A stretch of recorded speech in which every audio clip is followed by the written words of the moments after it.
Nous allons lire notre texte aujourd'hui dans Luc 18, verset 1. Jésus leur adressa une parabole pour leur montrer qu'il faut toujours prier et ne point relâcher. Luc 18, verset 1. Seigneur, merci pour ton amour. Merci parce que tu veux apprendre quelqu'un comment prier aujourd'hui.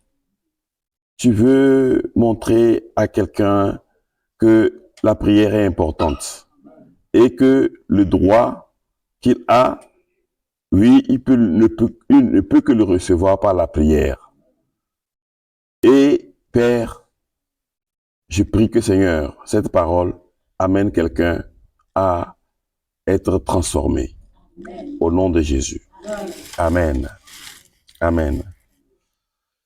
Oui, la parole que nous venons de lire nous amène à avoir ce sujet qui nous parle de prier sans relâche. Prier sans relâche. Oui, Jésus racontait cette histoire du juge au peuple, à ses disciples, pour leur montrer comment on peut prier sans relâche.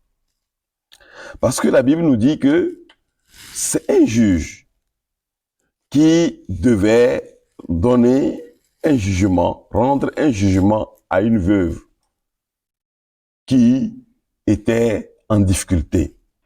Vous savez, les veuves sont souvent en difficulté, persécutées de partout, et elles n'ont plus parfois de l'aide. C'est pour ça même que la Bible nous dit parfois de prendre soin d'eux, de prendre soin des veuves et des orphelins, parce que c'est quelque chose des gens qui sont indigents.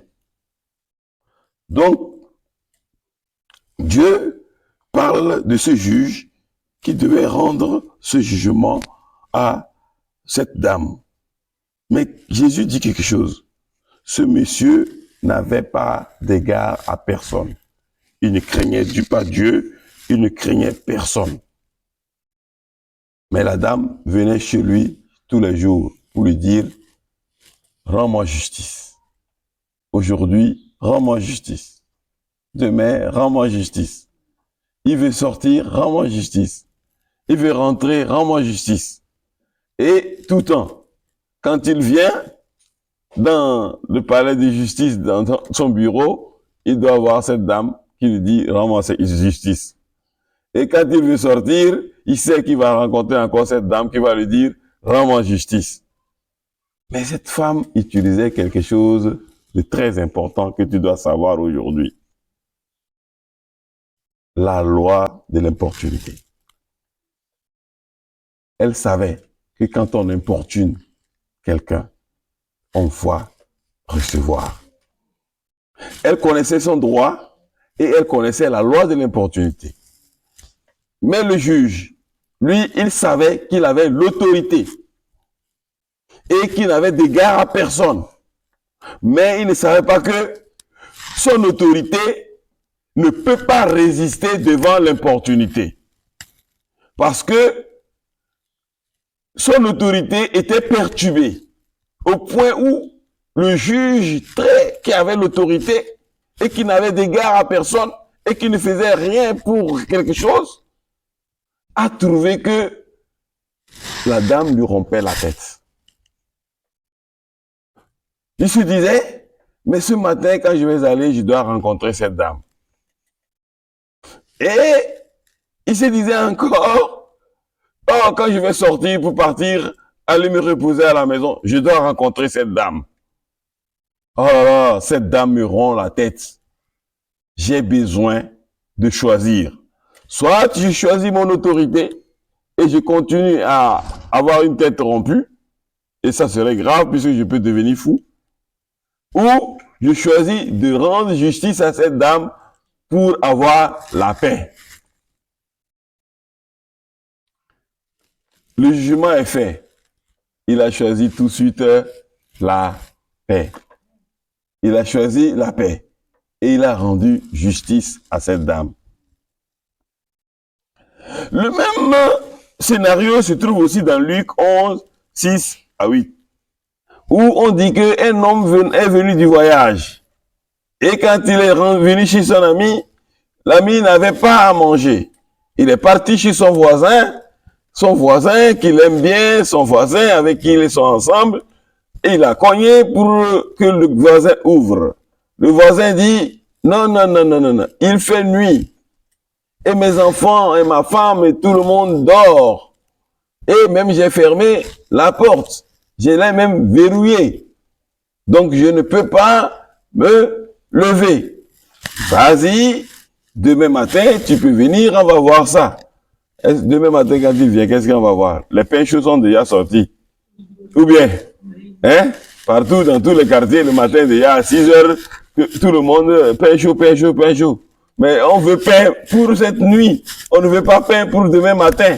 Parce que celui qui vient du voyage, il avait faim. Il a cogné encore. Et la Bible dit que le gars dit, ce monsieur-là, il est décidé. Si je ne me lève pas pour lui donner du pain, je ne vais pas dormir. Il n'a pas dit, la Bible n'a pas dit qu'à cause de notre amitié, hein, à cause de la joie de notre... Non. Il a dit simplement, je vais lui donner ça pour me reposer, pour qu'il me laisse la paix. Là-bas aussi, il y avait cette loi-là d'importunité, qui a été mise à l'œuvre. Et ça a marché. Mais pourquoi pas nous? La Bible nous dit que, pourquoi pas nous? Nos enfants nous demandent et on fait. Ils demandent le pain, on ne leur donne pas caillou, on leur donne pain. Ils demandent poisson, on ne leur donne pas serpent, on leur donne poisson. Et lui, maintenant qui est Dieu, qui connaît les bonnes choses, qui nous a créés et qui a mis son amour pour nous, en soufflant son souffle sur nous, comment ne pourra-t-il pas nous donner des choses dont nous demandons?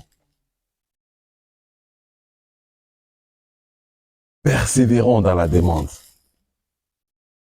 Persévérons.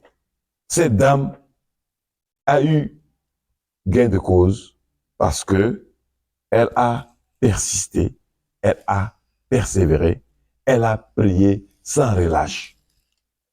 Et le juge a compris que s'il ne le fait pas, il ne va pas avoir la paix.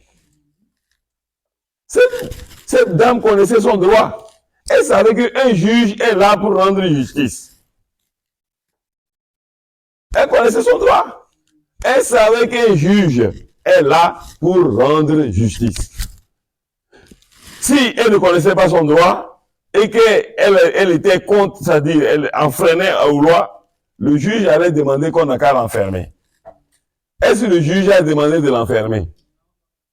Elle était citoyenne et elle avait le droit qu'on lui rende justice.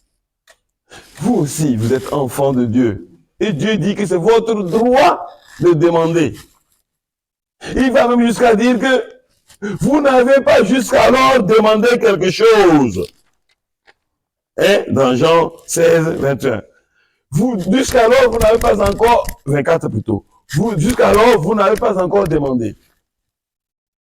Mais demandez pour que je puisse vous donner, pour que votre joie soit complète.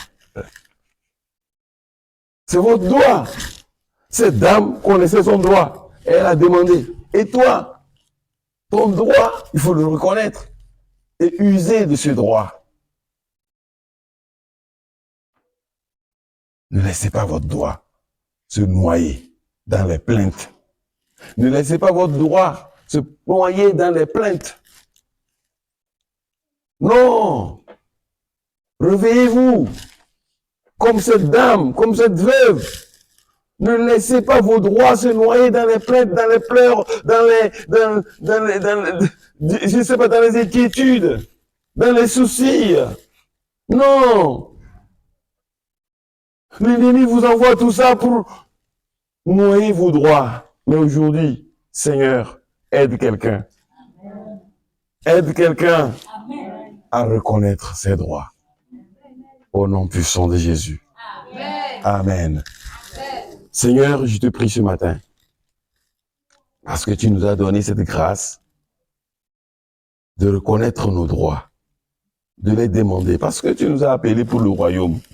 Si nous ne connaissons pas nos droits et l'ennemi nous sature et noie tous nos droits, et qu'on ne sait pas comment demander et qu'on ne sait pas comment avancer, nous risquerons de tomber et on ne pourra pas atteindre la cible, c'est-à-dire le royaume pour lequel tu nous as appelés, le royaume pour lequel tu as fait de nous enfants de Dieu.